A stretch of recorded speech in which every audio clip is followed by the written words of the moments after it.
Hey guys, welcome to this presentation. I'm Zuckman. I'm going to talk to you about FPGAs and how to use them in the context of demo programming. So some time ago I bought a FPGA board. It was mainly to learn about hardware programming, but it appears that such hardware can also be used to make your own demo effects. So this presentation will not be a lesson about hardware programming and languages.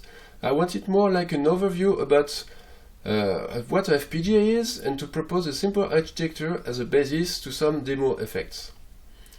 So the general level will not be too complicated. It only requires some basic knowledge about programming and logic, and I hope you have fun watching. Let's go! So the general outline of this presentation will be in 4 parts. So the first part is it will be about the FPGA itself. What is a FPGA? What's inside it? So the second part will be about hardware programming, so what it is to program a FPGA. Third part will be a demo machine architecture I will present, to enable people to implement their own simple demo effects. And the conclusion will be the fourth part. So let's begin with the first part.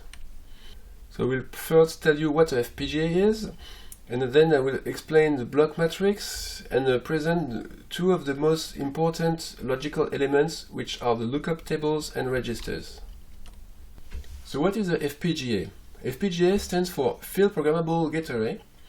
So it allows to implement digital electronic circuits. So what you implement, what runs on the FPGA is not a program, but it's an electronic circuit. It's a hardware design.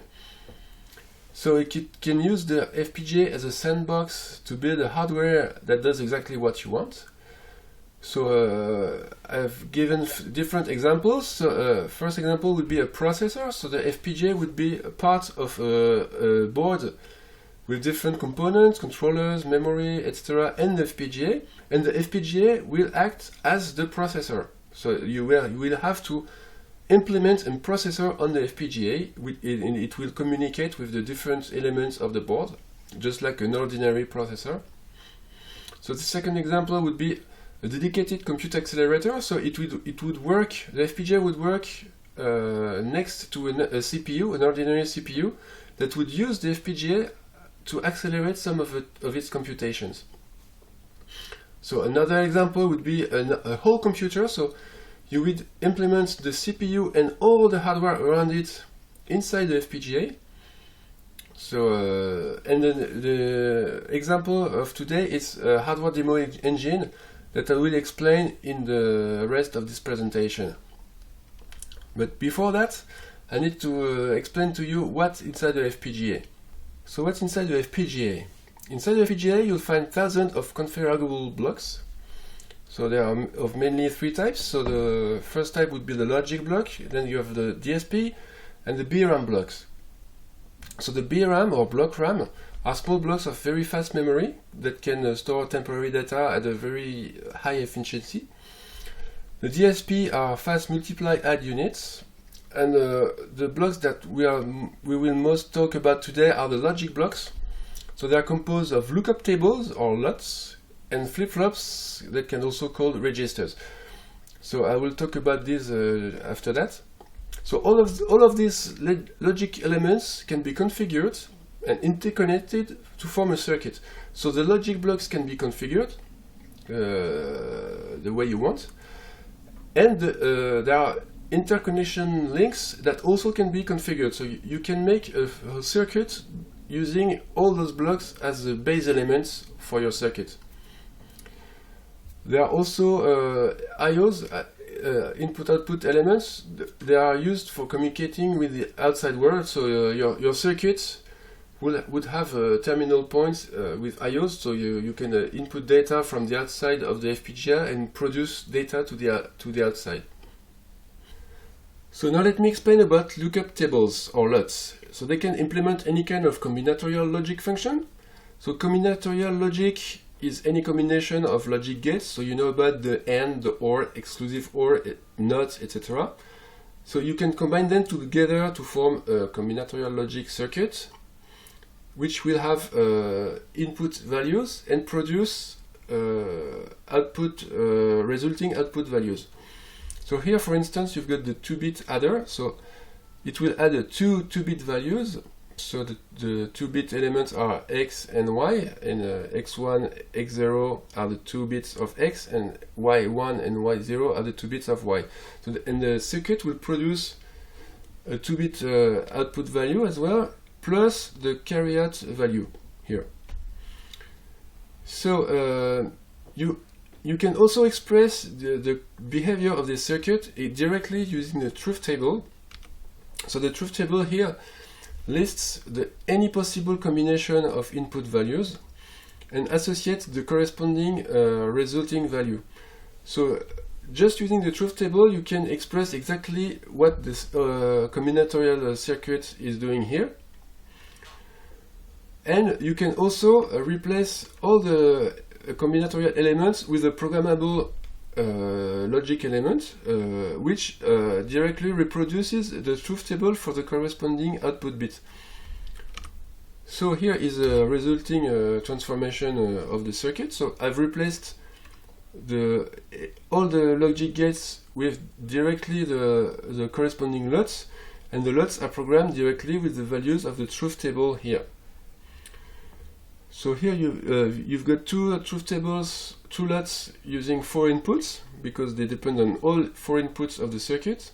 And the Q0 here only depends on X0 and Y0, because as you can see in the original circuit, it's just an exclusive OR gate connected to only the X0 and Y0 inputs. So the LUT here will just implement the exclusive OR gate.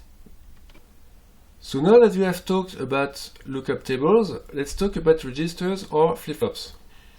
So flip-flops are 1-bit memories with a specific control input, which is called the clock. And what they do is that at specific clock ticks, which are events of the clock, they will memorize the input values from the flip-flop into an internal memory.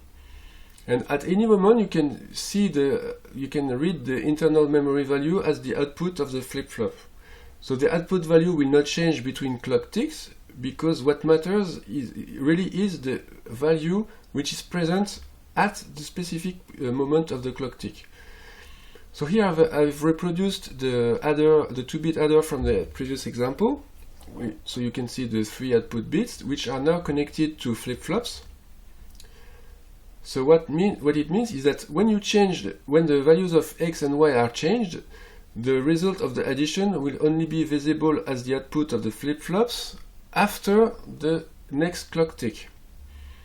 So those output values after the next clock tick can be used as input values for other operations, but you can already change the values of x and y for another addition, while the previous values are used for the other operations. So this is a kind of parallel work that is made possible using the flip-flops.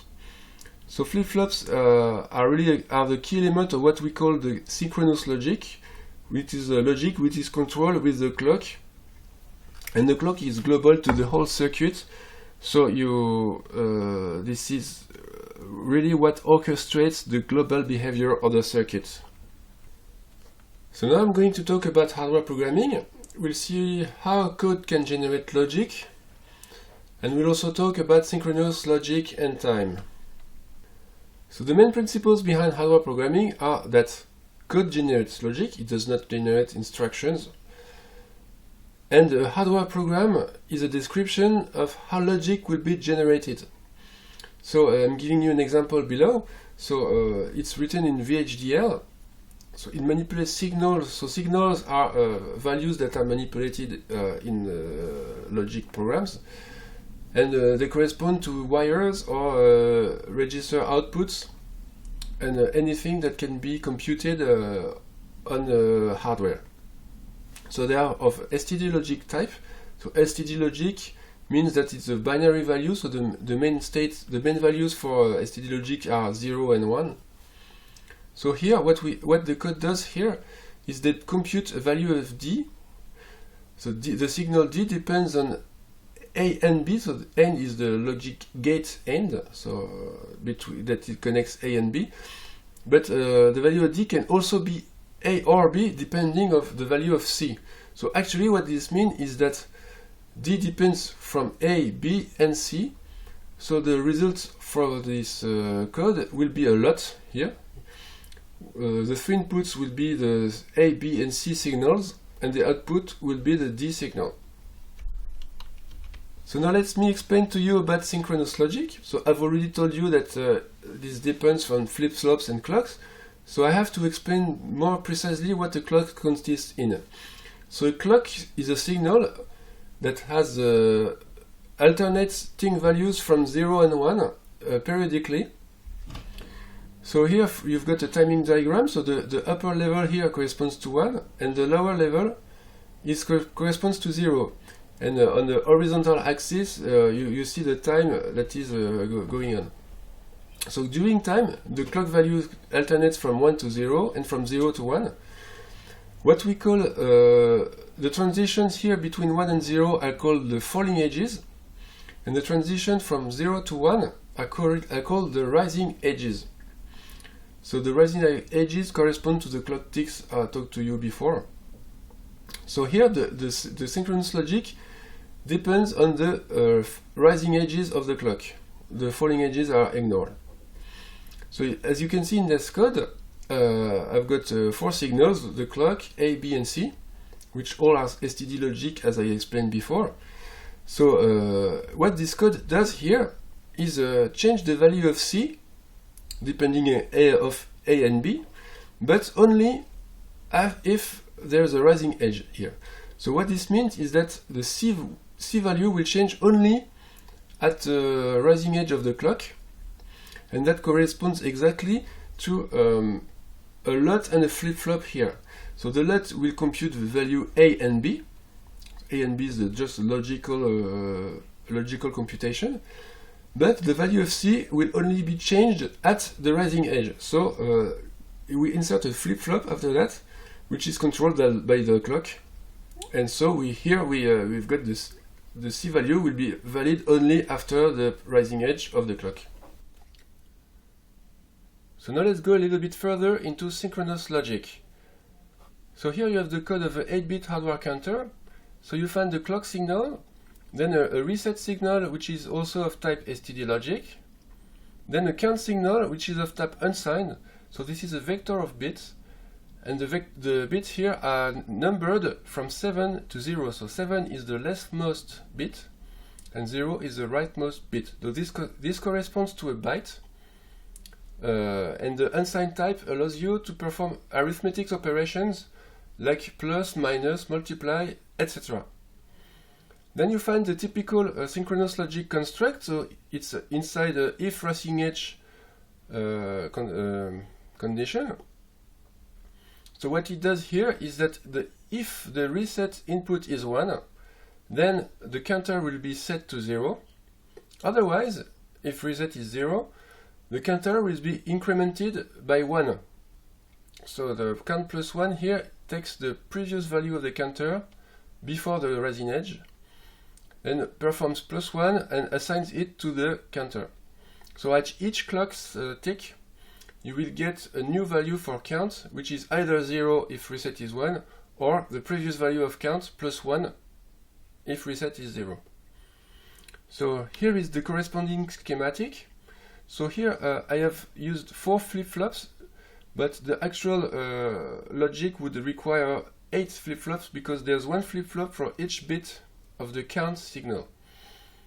So here I've only represented count 0 to count 3. But imagine that the real schematic has 8 flip-flops. So what happens here is that the flip-flops output go into a combinatorial logic block. So it is made of LOTs, and these LOTs implement the plus 1 operation. So it's combinatorial logic. Whatever the value of the input, the output will be the binary value of the input plus 1. So this output, then the output of the combinatorial logic block is going back to the flip-flops. So at the next clock tick, the flip-flop will store a new value, which is the previous value plus 1, if reset is 0. And if reset is 1, you can see here that the flip-flops have an additional input, which is the reset input, which allows to set the flip-flop value to 0. So here the same value is going to every flip-flop. This is the 0, only if reset is 1. So here is the result of the simulation of the 8-bit counter. So what simulation is that you can test actually using software your design without having to import it to the hardware. So how do you do that? Is that you write a test bench, so it's a piece of code that generates the input signals. So here our output signals are the clock and reset. And then the simulation will provide the values for the signals of your design depending on the input values that you have decided. So here, for instance, you can see the timing diagram. So you can find the clock here with its alternating way of 0 and 1s, and the reset, which is set to 1 at the beginning of the simulation and then 0 for the rest of the simulation. So now you can see the count values. So at the very beginning of the simulation, you can see that those values are of a specific state which is unassigned. So at the beginning of simulation, the values of the count signal are not determined. So you can test with simulation that you have assigned all values to prevent any problems when going to hardware. So here you can see that this is not a problem, because at the first tick of the clock here, the values of the counter is set to 0. So we have set in our code that if reset is 1, the counter goes to 0. So now it is set to 0, and it will stay to 0 as long as the reset signal is 1.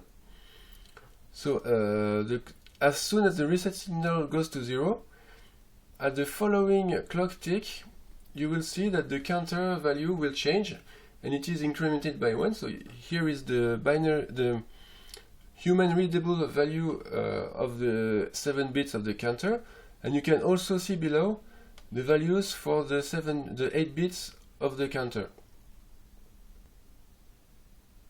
So this allows us to go to the third part of our presentation, which is what I call my demo machine. So I'll start to present the test platform I'm using. Then I'll show you a simplified board schematic, and from that I can define a simple demo machine architecture, which I will illustrate with 2 examples, which is a rotozoomer and a Mandelbrot fractal. So here is the hardware platform I'm using. So it's based on the Zynq system on chip. So Zynq is composed of FPGA part and 2 CPU cores, along with some controllers for many things like Ethernet, USB, etc. And all that in a single chip. So it is in the center of the board here, the Zynq chip. And then it has 1 GB of DDR memory. It has many interfaces for SD card, USB, Ethernet, HDMI, and so on. And it has various sensors and interfaces. So it can be used for many applications, but here I will only use mostly 2 elements, which is the FPGA and the HDMI interface. So FPGA is inside the Zynq chip. The HDMI interface is here, but there's also a HDMI controller here that will have to access in order to generate an image and some video. Here is a very simplified schematic for the board we are using. So I already represented the parts we'll be using in the project. So on the left you've got the FPGA chip along with the CPU cores. Then you've got the HDMI controller that is responsible for generating the proper HDMI values, the HDMI output to the HDMI port. So what we are responsible for here is to generate proper configuration and proper signal values for the images from the FPGA to the HDMI controller. So the FPGA is responsible for the setup of the HDMI controller, so it sets the video mode, the frequency, etc. So I will not talk about that because this part is a task for the CPU inside the Zynq chip, and I will only focus on the FPGA part. So the FPGA is responsible for sending the clock values, the clock signal, and also some signals for synchronization, horizontal and vertical synchronization, and also a display enable signal, which is called DE here, which says when there are valid pixel values on the pixel data channel here, which contains RGB signals for the pixels. So with all of these signals, we'll be able to generate an image and an animation of images, which will be suitable for display on a HDMI screen. Here is my proposition for a simple demo machine architecture. So it would be composed of two blocks. So there's the video block here, which is responsible for generating the typical video signals, which are the vertical, horizontal synchronization, and also the display enable value, which is one when there are pixels available. But it would be also responsible for requesting pixels. So there's a pixel request signal here. So those requests are sent to a pixel generator, which generates the actual pixel values, so the RGB values for the pixels. So this pixel generator is some logic that you implement yourself, so it really implements the demo effect you would want to make in hardware. So of course on usual computers, the equivalent for the pixel generator would be to just fetch a pixel value from the memory. But here you can do what you want. You can do that, fetch video value from memory, but also generate your own pixel data in an algorithm that is implemented in hardware. So that's what's interesting in FPGAs, is that you can make the hardware that will generate your pixel values.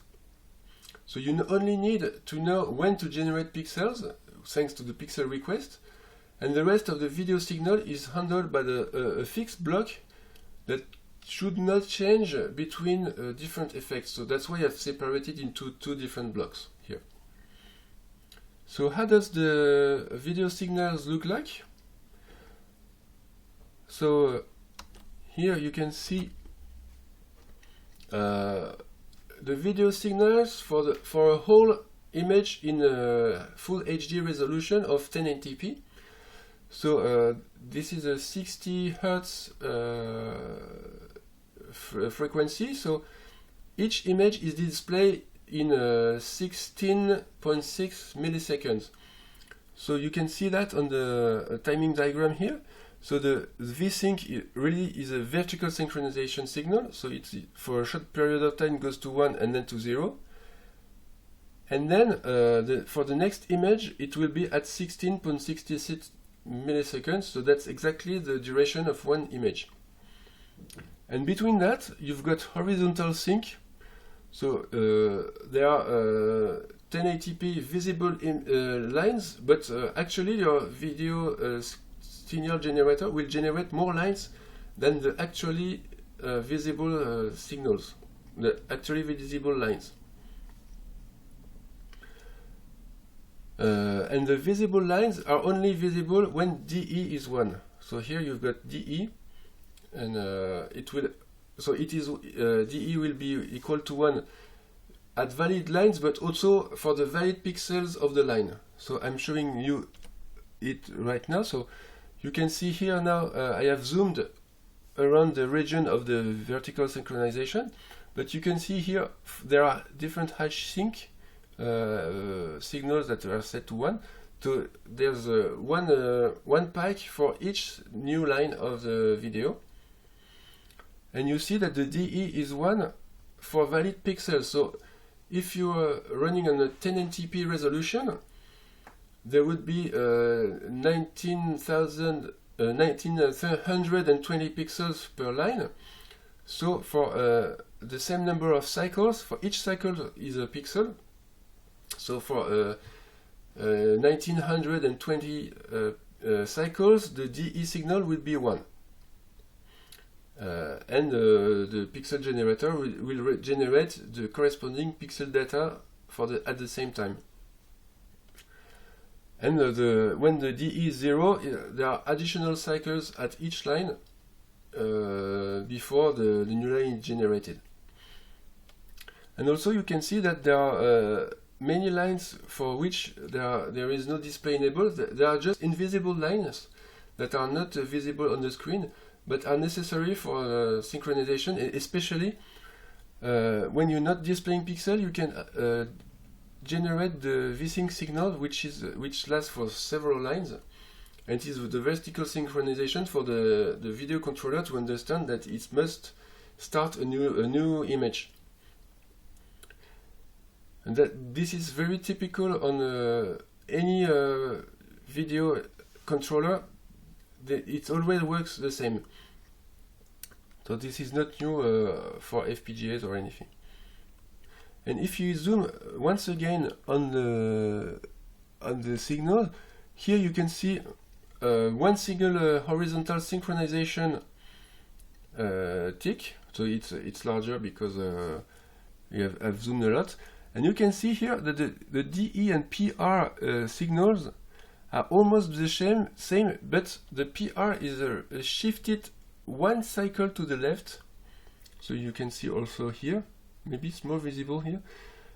So the reason for that is that we need to send a valid DE value. So when DE is 1, we need valid pixel data at the same time. But for that, we need to warn the pixel generator to generate a pixel, so it must be one cycle before the valid pixel data is output. So if we do that, like that, if we send the pixel request one cycle before DE, so at the moment that DE goes to valid, to 1, you'll get already a valid pixel data value for the video controller. So that's why those two signals are shifted one against each other. So this is my first example of an effect running on the demo machine. So it's a rotozoomer. What it does is at each cycle, which corresponds to each pixel, it fetches a pixel value from the texture stored in the internal memory of the FPGA and sends it to the HDMI controller. The fetched pixel is fetched at specific coordinates that are stored in signals that are used to compute an index into the texture. So this can be done in one cycle, and at the same time, in parallel, we can already update the coordinates for the next pixel to fetch. So the whole process of fetching a valid pixel from the texture and updating the coordinates can be done in one cycle. So that's perfect for a demo machine because we need to send one pixel at each cycle. So here's the result. Hope you enjoy it. It really runs on the actual FPGA.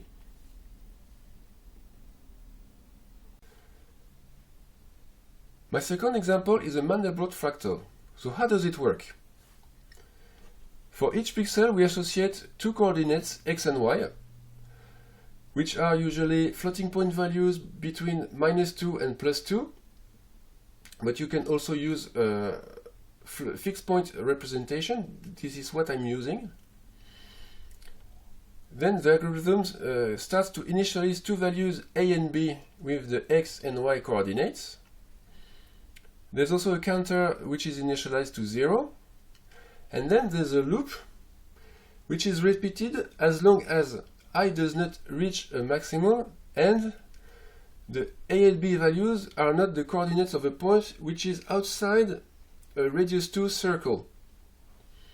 So if those conditions are respected, you enter the loop, and in which you update the values for a and b with the following formulas, and you also increment the counter by 1.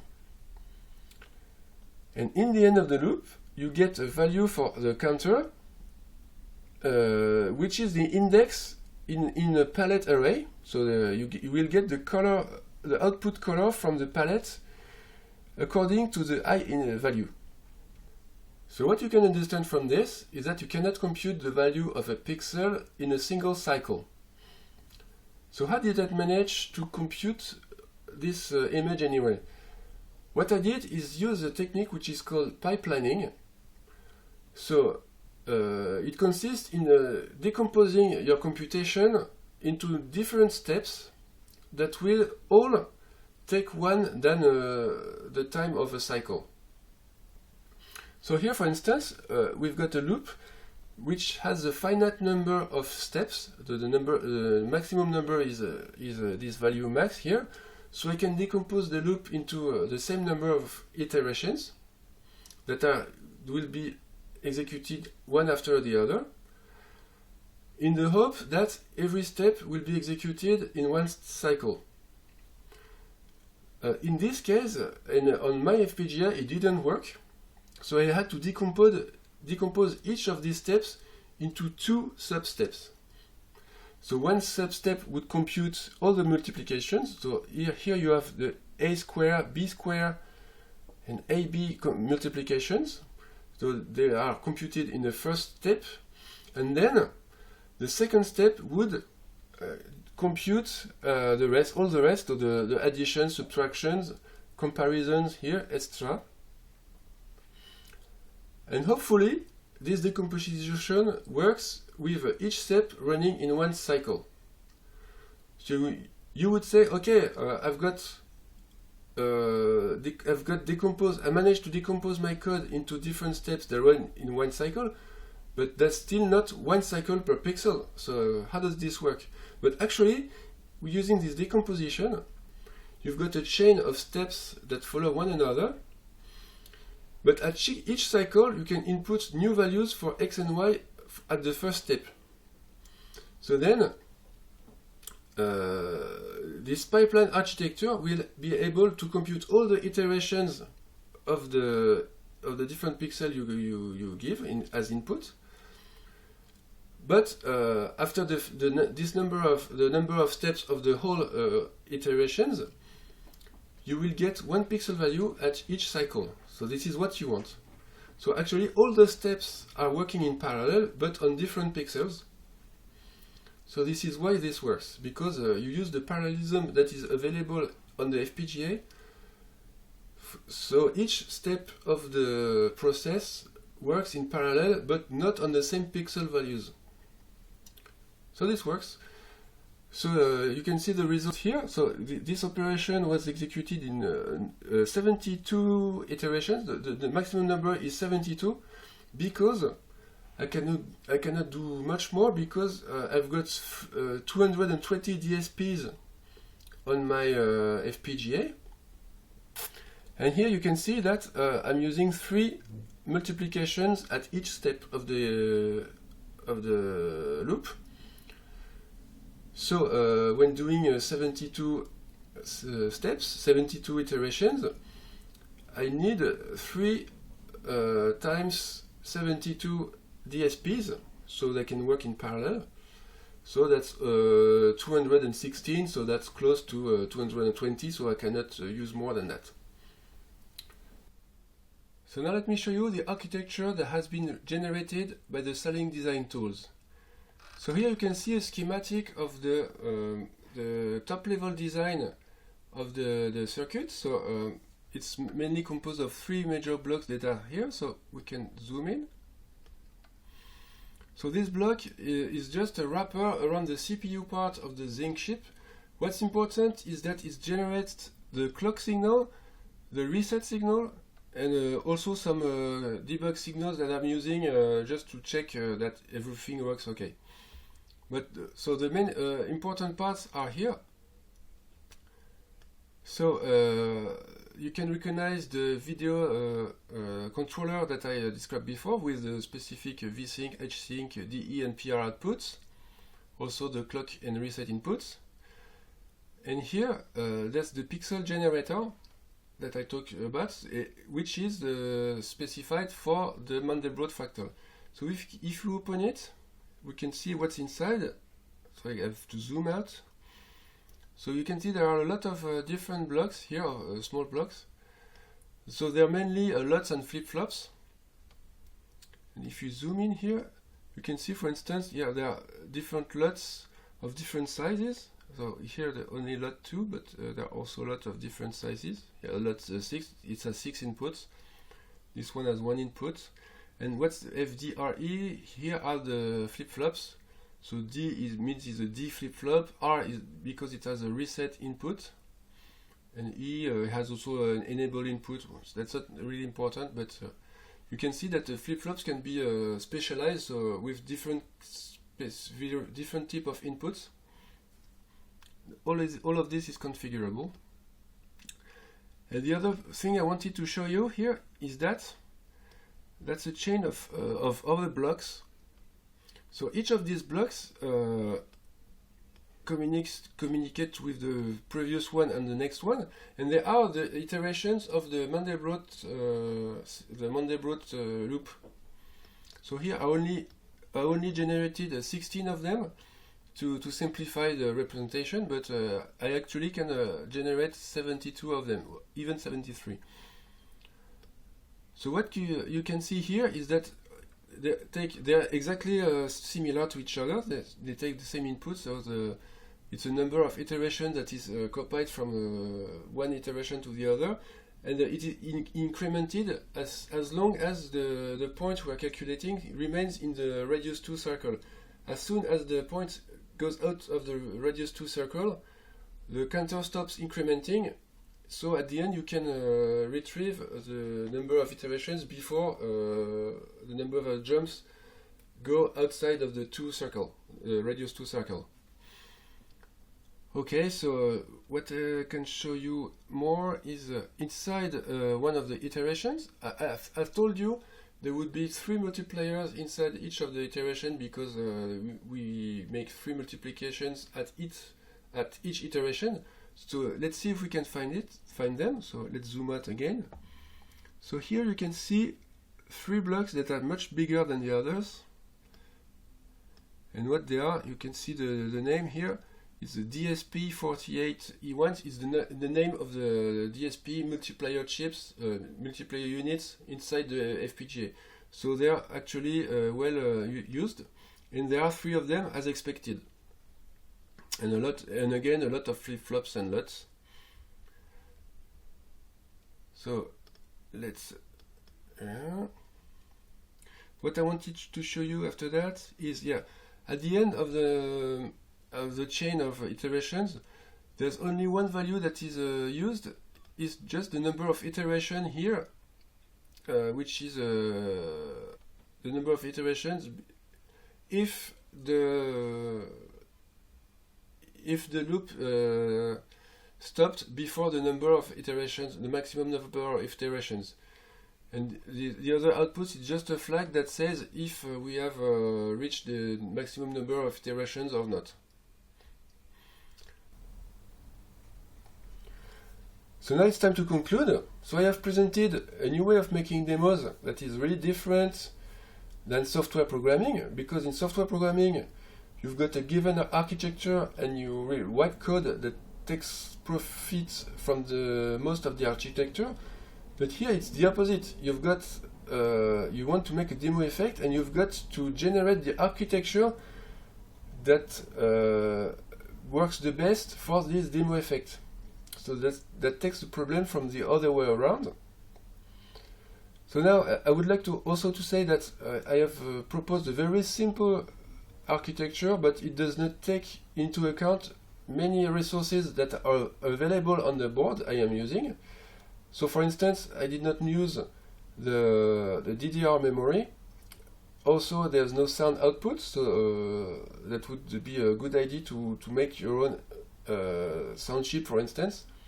Would be really fun, I suppose. Then this is only one possibility for doing demos on a FPGA, but there are many more.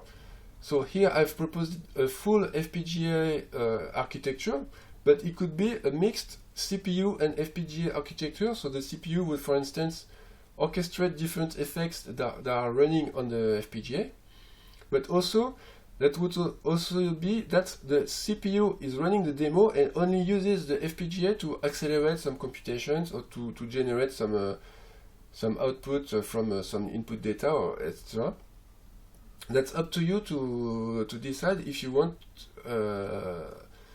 if this architecture suits you or not, and you can also make another one that better suits your needs. There's also the problems of how to chain different effects. I've shown you that it's possible to use all the multipliers, for instance, of the FPGA, but if you use all of them in a single effect, you won't be able to use them on another effect that would be implemented on the same design. So what can you do? Maybe you could share the different resources between effects, so you could switch from one effect to the other, but each time you would not use the whole possibilities of the FPGA. Or you can also reprogram the FPGA between effects. That would cause some certain problems. Maybe fluidity will not be optimal. I don't know. I sincerely do not know what are the limits of doing that. So maybe it's possible, but maybe not. But I would also like to say that doing this, preparing this presentation was a lot of fun. But because before doing that, I did not try to make demo effects, so this is really early work, and maybe it can give ideas to some of you to go on further. I hope so. And finally, all my code is available on GitHub, so feel free to have a look at it. You'd probably need to use the same architecture, the same board as me to run it, but maybe you can try and port it to some other boards if you have one. So everything's possible. So I'd like to say thank you for watching this presentation. I had a lot of fun making it. I also hope you had a lot of fun watching it. So now it's time to say goodbye. So see you later.